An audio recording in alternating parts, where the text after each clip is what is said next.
I Catalanois erano già un gruppo che aveva già preso gli adolescenti, cioè tipo io, che Sì, non ero più adolescente perché ormai avevo più di 20 anni,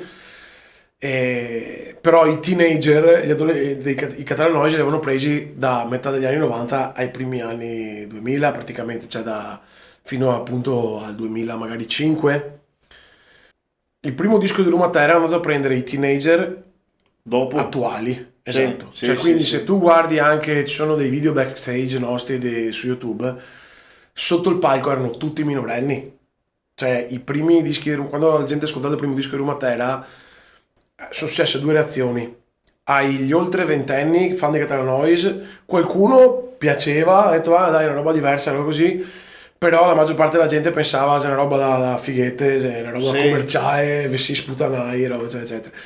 Mentre i sbarbai, io dico, cazzo, cos'è sta roba qua? Bellissimo, sta roba parla di me, col mio linguaggio, con la mia musica, e quindi c'è stato un cambio generazionale, però